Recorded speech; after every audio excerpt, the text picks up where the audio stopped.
महाराष्ट्राच्या राजकारणात सध्या जे काही घडतंय ते सामान्य माणसाच्या कल्पनेपलीकडचं आहे। 14 जुलैच्या रात्री ठीक 11 वाजता या ठिकाणी एक गाडी गुपचूप प्रवेश करते। त्या गाडीतून विरोधी पक्षात असलेल्या शरद पवार गटाचे प्रमुख नेते माजी प्रदेशाध्यक्ष जयंत पाटील उतरतात। मुख्यमंत्री फडणवीस यांच्याशी त्यांची गुप्त चर्चा होते, पण त्याच वेळी अजित पवार गटाचे प्रमुख नेते प्रफुल्ल पटेल आणि प्रदेशाध्यक्ष सुनील तटकरे वर्षा बंगल्यावर दाखल होतात। त्यामुळे संपूर्ण राज्याचे डोळे या गाठी भेटीकडे लागले होते। पण या गाठी भेटीचा सर्वात मोठा धक्का बसतो तो अजित पवार पक्षाच्या राष्ट्रीय अध्यक्ष सुनेत्रा पवार यांना। त्यांना जेव्हा ही बातमी कळते तेव्हा त्यांच्या रागाचा पारा प्रचंड वाढलेला असतो। दुसऱ्याच दिवशीच्या पक्षाच्या मीटिंगमध्ये सुनील तटकरे यांना याविषयी जाब विचारला जातो, परंतु सुनील तटकरे थातूरमातूर उत्तर देऊन वेळ निभावून नेतात। परंतु इथेच सुनेत्रा पवारांचा पक्षातील नेत्यांवरचा विश्वास पूर्णपणे उडालेला असतो। यातूनच मग राष्ट्रवादीच्या पक्ष विलीनीकरण प्रक्रियेला खीळ बसते। केंद्रात प्रफुल्ल पटेल यांना मंत्री व्हायचे, पण मग पक्षातूनच पार्थ पवार यांना मंत्री करण्यात यावं अशी मागणी होते। तसं एक पत्र माध्यमांमध्ये लीक केलं जातं। राष्ट्रवादी पक्षातील हा अंतर्गत विसंवाद प्रचंड वाढलेला असल्याने केंद्रीय पातळीवर दोन्ही राष्ट्रवादीचा काहीच निर्णय होत नाही। त्यामुळे केंद्रीय मंत्रिमंडळ विस्ताराला देखील खीळ बसते। आज होईल, उद्या होईल, पुढच्या आठवड्यात होईल असे म्हणता म्हणता हा मंत्रिमंडळ विस्तार आता अनिश्चित कालावधीसाठी पुढे ढकलला जाऊ शकतो। केंद्रासमोर पहिल्यांदा सोनम वांगचुक यांचं आंदोलन मोडून काढण्याचं आव्हान असतं आणि दुसरं म्हणजे डिलिमिटेशन बिल मंजूर करून घेण्याची धडपड असते। या दोन्ही गोष्टी आता पूर्णत्वास जातील अशी शक्यता आहे। एकूणच हे संपूर्ण राजकारण नेमकं काय आहे हेच आपण या व्हिडिओत समजून घेऊ। नमस्कार, मी अनुजा आणि तुम्ही पाहताय कार्यारंभ। दोन्ही राष्ट्रवादी काँग्रेसच्या विलीनीकरणाचं घोडं नेमकं कुठं अडलंय? दिल्लीतून एक थेट प्रस्ताव आलाय ज्यानुसार दोन्ही राष्ट्रवादी एकत्र याव्यात, पण त्यांनी भाजपमध्ये विलीन होऊ नये। त्यांनी स्वतःचा पक्ष आणि घड्याळ हे चिन्ह कायम ठेवावं आणि ही संयुक्त राष्ट्रवादी एनडीएचा भाग व्हावी। या बदल्यात केंद्रात 2 कॅबिनेट मंत्रीपद देण्याची ऑफर देण्यात आली आहे। एक जागा शरद पवार गटाला आणि दुसरी जागा सुनेत्रा पवार यांच्या गटाला। वरकरणी हा प्रस्ताव जितका सोपा वाटतो तितकाच तो प्रत्यक्षात आणणं कठीण झालंय, कारण दोन्ही बाजूंनी अटींची मोठी जंत्री समोर आली आहे। सुनेत्रा पवार यांच्या गटाची अशी इच्छा आहे की विलीनीकरणानंतर राष्ट्रवादीचे राष्ट्रीय अध्यक्षपद सुनेत्रा पवार यांच्याकडेच राहावं, तसंच महाराष्ट्राचे अर्थ खातंही त्यांनाच मिळावं जे दिवंगत अजित पवार यांच्याकडे होतं। याशिवाय त्यांचे सुपुत्र पार्थ पवार यांच्यासाठी केंद्रात मंत्रिपदाची मागणी केली जाते। पण दुसरीकडे सुनील तटकरे, प्रफुल्ल पटेल आणि छगन भुजबळ यांच्यासारख्या पक्षातील जुन्या आणि ज्येष्ठ नेत्यांचा याला तीव्र विरोध आहे। त्यांचं म्हणणं असं आहे की पक्षातील सगळीच सत्ता आणि पदं एकाच कुटुंबाला सोपवली जाऊ शकत नाहीत। त्यात तिसरी बाजू म्हणजे शरद पवार यांचा गट।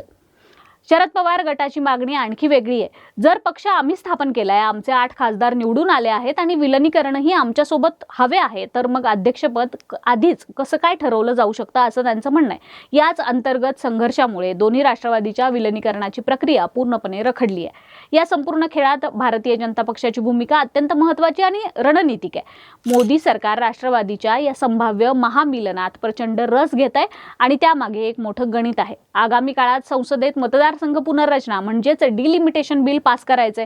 यासाठी संसदेत 2/3 म्हणजेच विशेष बहुमताची आवश्यकता आहे। सध्याच्या घडीला तृणमूल काँग्रेस आणि उद्धव ठाकरे गटातील बंडखोरांना सोबत घेतलं तरी लोकसभा निवडणुकीनंतर हा आकडा 319 पर्यंत पोहोचतो, जो आवश्यक असलेल्या 360च्या आकड्यापासून खूप दूर आहे। अशा परिस्थितीत जर शरद पवार गटाचे 8 खासदार एनडीएच्या बाजूने आले तर हा आकडा 327 पर्यंत पोहोचू शकतो। त्यामुळे भाजपसाठी राष्ट्रवादीचं हे संख्याबळ अत्यंत गरजेचं आहे। पण भाजप या दोन्ही पक्षांना स्वतःमध्ये विलीन करून घेण्यास तयार नाही। यामागे 2 प्रमुख कारण आहेत। पहिलं कारण म्हणजे भाजपमध्ये आधीच बाहेरून आलेल्या नेत्यांमुळे अंतर्गत नाराजी आहे। मूळ भाजप नेत्यांना असं वाटतंय की सर्व महत्त्वाची पदं बाहेरून आलेल्यांनाच मिळतात। दुसरं आणि सर्वात महत्त्वाचं सामाजिक कारण म्हणजे महाराष्ट्रात राष्ट्रवादी काँग्रेसची एक विशिष्ट वोट बँक आहे, जी प्रामुख्याने मराठा आणि बिगर ब्राह्मण मतदारांची आहे। जर राष्ट्रवादीला भाजपमध्ये विलीन केलं तर हा मतदार भाजपपासून दुरावण्याची भीती आहे। म्हणूनच राष्ट्रवादीने आपली स्वतंत्र ओळख टिकवून ठेवावी आणि एनडीएचा एक घटक पक्ष म्हणून सोबत राहावं अशी भाजपची स्पष्ट रणनीती आहे। थोडक्यात मराठा मतं थेट भाजपकडे नाही आली तरी ती राष्ट्रवादी आणि शिंदे गटाच्या माध्यमातून आपल्याकडे यावीत असं भाजपला वाटतं। आता आपण येऊयात अजित पवार गटातील अंतर्गत गृहयुद्धावर।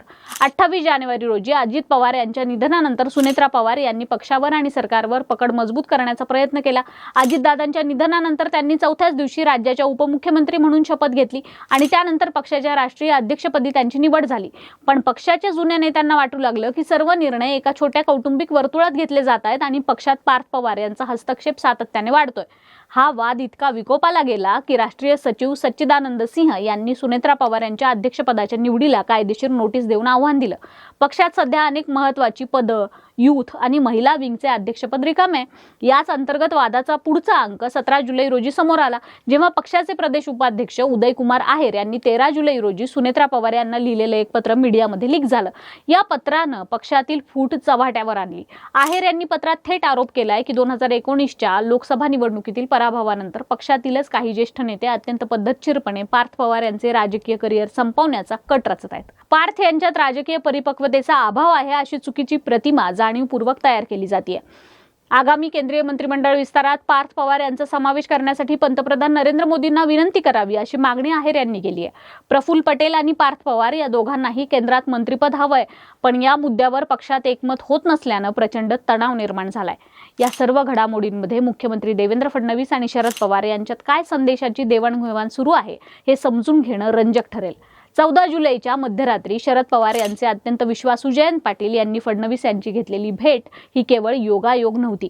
महाराष्ट्राच्या राजकारणात शरद पवार नावाचा सरप्राईज एलिमेंट डिकोड करणं भल्या भल्यांना जमलेलं नाही। गरज पडल्यास वैचारिक सीमा ओलांडून मुद्द्यांवर आधारित समर्थन देण्याचा इतिहास शरद पवारांचा राहिलाय।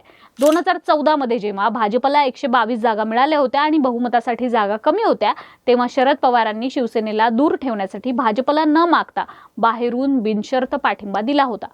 तर 2019 मध्ये त्याच भाजपला सत्तेपासून दूर ठेवण्यासाठी त्यांनी कट्टर विरोधी शिवसेना आणि काँग्रेसला एकत्र आणून महाविकास आघाडी स्थापन केली। आताही जयंत पाटील यांच्या माध्यमातून फडणवीस आणि शरद पवार यांच्यात पडद्यामागून चर्चा सुरू होत असल्याचं बोललं जात आहे।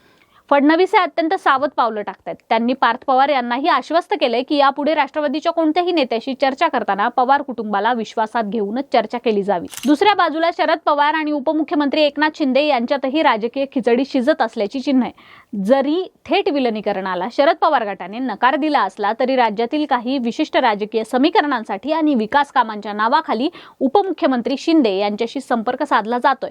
मात्र या संपूर्ण प्रक्रियेत सुप्रिया सुळे आणि त्यांच्यासोबत असलेल्या इतर 8 खासदारांची भूमिका अत्यंत स्पष्ट आणि कणखर दिसते। सुप्रिया सुळे यांनी जाहीरपणे सांगितलंय की त्यांचा पक्ष कोणत्याही परिस्थितीत एनडीएचा भाग बनणार नाही, परंतु जर डिलिमिटेशन बिलामध्ये प्रत्येक राज्याच्या जागा 50% वाढवण्याची अट पूर्ण होत असेल तर देशहितासाठी त्या बिलाच्या बाजूने मतदान करण्याचा विचार केला जाऊ शकतो। पक्षातील अंतर्गत परिस्थिती पाहायची झाल्यास 10 पैकी 5 आमदार हे सत्ताधाऱ्यांसोबत जाण्यास उत्सुक आहेत, तर रोहित पवार हे मात्र खंबीरपणे विरोधी बाकावरच बसण्याच्या भूमिकेवर ठाम आहेत। म्हणजेच शरद पवार यांच्या पक्षात सध्या वेगवेगळ्या विचारांचे प्रवाह वाहत आहेत, पण अंतिम निर्णय हा केवळ आणि केवळ शरद पवार यांच्याच हाती आहे। पण त्यांना एक भीती सतावतीये, ती म्हणजे आधी पवार कुटुंबात 2 गट पडले, आता रोहित पवार यांच्या भूमिकेमुळे 3रा गट पडू शकतो। आता सर्वात महत्त्वाचा प्रश्न, राष्ट्रवादी काँग्रेसमध्ये निर्णय होत नसल्यामुळेच केंद्रातील नरेंद्र मोदी सरकारच्या मंत्रिमंडळाचा विस्तार थांबला आहे का? तर याचं उत्तर हो असंच द्यावं लागेल। केंद्रीय मंत्रिमंडळाच्या विस्ताराचं गणित पूर्णपणे महाराष्ट्राच्या या राजकीय पेचावर अवलंबून आहे। भाजपला केंद्रात राष्ट्रवादीच्या खासदारांचं समर्थन हवंय आणि त्यासाठी ते 2 कॅबिनेट पदं देण्यास तयार आहेत। पण अजित पवार गटात प्रफुल्ल पटेल आणि पार्थ पवार या दोघांमध्ये मंत्रिपदासाठी सुरू असलेली चढाओढ, जुन्या नेत्यांची नाराजी आणि सुनेत्रा पवार यांनी पक्षाच्या राष्ट्रीय कार्यकारिणीतून तटकरे व पटेल यांचं नाव गायब करण्यापर्यंत गेलेला वाद यामुळे एनडीए समोर मोठा पेच निर्माण झालाय।